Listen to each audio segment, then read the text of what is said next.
एक्कासी पछि कराएको चिच्चाएको आवाज आयो मार्यो भनेको अनि त्यही पनि म चाहिँ गएन उहाँको भतिजी यहाँ उभिनु भएको थियो हजुर बाटोमा अनि उहाँ जानुभयो उहाँ जाँदाखेरि चाहिँ चक्कु र गन बोकेर जानुभयो पिस्तोल खोसेर ल्याएर यहाँ फाल्नुभयो अनि उहाँ माथि जानुभयो त्यसलाई थुन्दाखेरि सर अनि त्यहाँबाट त्यो ऊ गर्दै आएर त्यहाँनिर ढल्नुभयो अनि त्यहाँ ढल्दाखेरि पछि हामीले चाहिँ पिस्तोलको हो कि भने होइन पिस्तोलको साउन आएको थिएन अनि पिस्तोलको चाहिँ होइन रहेछ चक्कुले नै प्रहार गरेर रहेछ धारमा टिक्कामा गरेर अब हजुरले त सरलाई देख्नुभयो नजिकबाट उहाँको अवस्था अहिले के छ के थाहा छ हजुरलाई उहाँको त अहिले केएमसीबाट टिचिङमा लानु भएको छ अरे अरू त्यहाँबाट थाहा भएन हामीलाई हामी कन्ट्याक्टमा चाहिँ छैन अहिले यो मान्छे चाहिँ जुन यो अपराधिक गतिको समय हुने व्यक्ति चाहिँ कति बजीतिर आयो के खास गर्नलाई लगभग अन्दाजी समय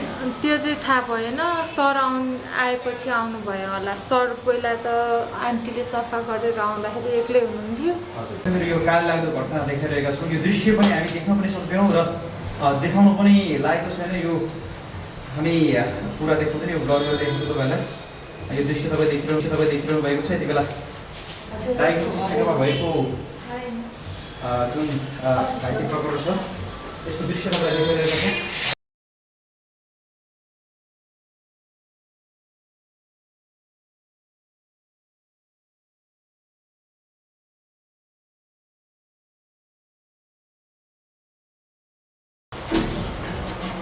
दर्शक मित्रहरू नमस्ते यति बेला हामीहरू पिङला स्थानीय सिनामङ्गलमा आएका छौँ सिनामङ्गलमा अघि दिउँसो मात्रै एउटा घटना घटेको छ दिनदाडै धारिलो हतियारद्वारा चाहिँ एकजना व्यक्तिलाई निर्घात घाइते बनाइएको छ र यो देख्न सक्छौँ यो पिके डायग्नोसिस सेन्टरबाट हामी तपाईँलाई यो भिडियो देखाइरहेका छौँ र यति बेला यहाँको अवस्था हेर्न सकिने अवस्था छैन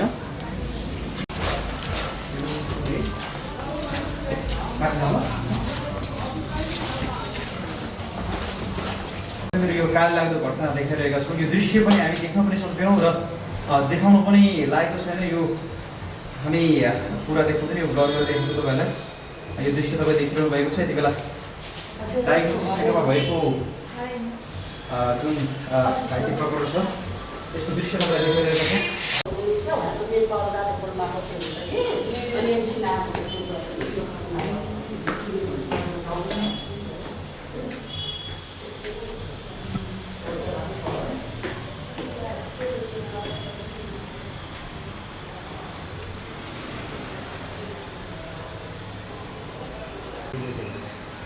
नमस्ते दर्शक मित्रहरू यति बेला हामीहरू पिके डायग्नोसिस सेन्टर सिनामङ्गल पिङला स्थान 9 मा आएका छौँ र यति बेला यो जुन घटना भएको क्याबिनमा हामीले तपाईँलाई लिएर आएका छौँ यही क्याबिनमा चाहिँ धारिलो हतियार प्रहार गरेर यहाँका डाइरेक्टरको भाइलाई चाहिँ हतियार प्रहार गरेर चाहिँ निर्घात रूपमा चाहिँ कुटिएको र एक राउन्ड गोली पनि चलाइएको भन्ने सुन्नमा आएको छ र यो ठाउँको दृश्य देखाइरहेका छौँ काले लाग्दो दृश्य छ यदि तपाईँहरू पनि कमजोर मनको हुनुहुन्छ भने कृपया यो भिडियो नहेरिदिनु होला किनकि भिडियोमा देखाएको दृश्यले तपाईँलाई ठुलो चोट पुग्न सक्छ तपाईँलाई पनि डर लाग्न सक्छ दिनदाडै यस्तो घटना घटिरहनुमा अब यसको वास्तविकता हामी खोज्ने कोसिस गर्नेछौँ यो घटनामा संलग्न भएका व्यक्तिहरूको बारेमा पनि जानकारी लिएर चाहिँ तपाईँलाई देखाउने कोसिस गर्नेछौँ र लगायत यो घटना कसरी घट्यो भन्ने कुरा हामी सकेसम्म यहाँका स्थानीयहरू प्रत्यक्षदर्शीहरू यदि कोही हुनुहुन्छ भने उहाँलाई सम्पर्कमा ल्याएर बुझ्ने कोसिस पनि गर्नेछौँ अहिले भर्खरै यो साफसफाइ गरिएको छ यहाँ जति पनि लागेको घरहरू यो क्लियर गरिएको छ एकदमै निर्घात रूपमा चाहिँ हमला गरिएको छ यो हमलाको कारण चाहिँ व्यक्ति अहिले अवस्था चिन्ताजनक छ भन्ने सुन्नमा आएको छ उहाँलाई चाहिँ केएमसीमा उपचारका लागि लगिएको थियो र केएमसीबाट चाहिँ अहिले टिचिङमा लगिएको भन्ने सुन्न आएको छ र संलग्न व्यक्तिहरू चाहिँ फरारमा रहेको भन्ने पनि सुन्न आएको छ यसको वास्तविकता के हो हामी सकेसम्म यहाँका प्रत्यक्षदर्शी अथवा स्थानीयसँग बुझ्ने कोसिस गर्नेछौँ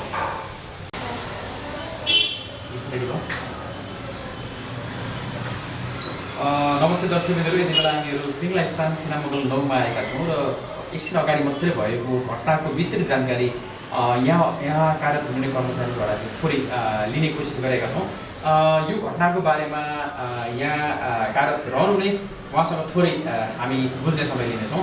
हजुर नमस्ते। नमस्ते सर। आज जुन यो घटना भयो, जुन दिनदहाडै यसरी धारिलो हतियार प्रहार गरेर चाहिँ निर्घात रूपमा चाहिँ यो जुन क्रियाकलाप गरिएको छ, यो क्रियाकलाप घटना हुँदाखेरि तपाईँ पनि अफिसमै हुनुहुन्थ्यो अथवा कहाँ हुनुहुन्थ्यो थोरै भनिदिनु न। म चाहिँ यहाँ तल थिएँ। यो भएको चाहिँ माथिको हो, हाम्रो 2 फ्लाइट छ, मेडिकल हो यो होइन, मेडिकल हो। माथि सर हुनुहुन्थ्यो, आउनुभएको थियो। म पनि फर्स्ट आवरमा आएर रिपोर्ट भन्नलाई कल गर्नलाई लागिरहेको थियो, अनि त्यही भएको थियो, त्यति हो। अनि त्यहाँबाट 81 पछि कराएको चिच्चाएको आवाज आयो, मार्यो भनेको। अनि त्यही पनि म चाहिँ गएन, उहाँको भतिजी यहाँ उभिनु भएको थियो हजुरबाटोमा। अनि उहाँ जानुभयो, उहाँ जाँदाखेरि चाहिँ चक्कु र गन बोकेर जानुभयो, पिस्तोल खोसेर ल्याएर यहाँ फाल्नुभयो। अनि उहाँ माथि जानुभयो, त्यसलाई थुन्दाखेरि सर अनि त्यहाँबाट त्यो ऊ गर्दै आएर त्यहाँनिर ढल्नुभयो। अनि त्यहाँ ढल्दाखेरि पछि हामीले चाहिँ पिस्तोलको हो कि भने होइन, पिस्तोलको साउन आएको थिएन। अनि पिस्तोलको चाहिँ होइन रहेछ, चक्कुले नै प्रहार गरे रहेछ, धारमा टिक्कामा गरेर। अब हजुरले त सरलाई देख्नुभयो नजिकबाट, उहाँको अवस्था अहिले के छ, के थाहा छ हजुरलाई? उहाँको त अहिले केएमसीबाट टिचिङमा लानुभएको छ अरे, अरू त्यहाँबाट थाहा भएन हामीलाई, हामी कन्ट्याक्टमा चाहिँ छैन अहिले। यो मान्छे चाहिँ जुन यो अपराधिक गतिविधिमा संलग्न हुने व्यक्ति चाहिँ कति बजेतिर आयो कि खास गरेर लगभग अन्दाज समय? त्यो चाहिँ थाहा भएन, सर आएपछि आउनुभयो होला। सर पहिला त आन्टीले सफा गरेर आउँदाखेरि एक्लै हुनुहुन्थ्यो, अहिले पछि उहाँ आउनुभएको भयो।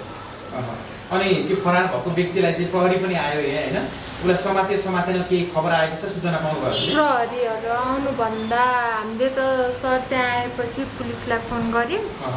अनि पुलिसलाई फोन गरेपछि गर्नुभन्दा पुलिस आउनुभन्दा अगाडि नै हामी फालेर भाग्नुभयो। अनि आएर अनि त्यो सरलाई पुलिसकै भ्यानमा लिएर केएमसी जानुभएको थियो। यो घटना घटेको पछाडि के कारण हुनसक्छ, हजुरलाई केही अन्दाज अथवा केही कुरो जानकारी छ? अब जानकारी त मेन पावरमा काम गर्नुहुन्थ्यो होला, त्यही भएर अब के उडाउँछु भन्नुभएको थियो कि के भन्नुभएको थियो कि रिसिभी थियो कि त्यो चाहिँ थाहा भएन। त्यो बारे चाहिँ अनुभवज्ञ हुनुहुन्छ।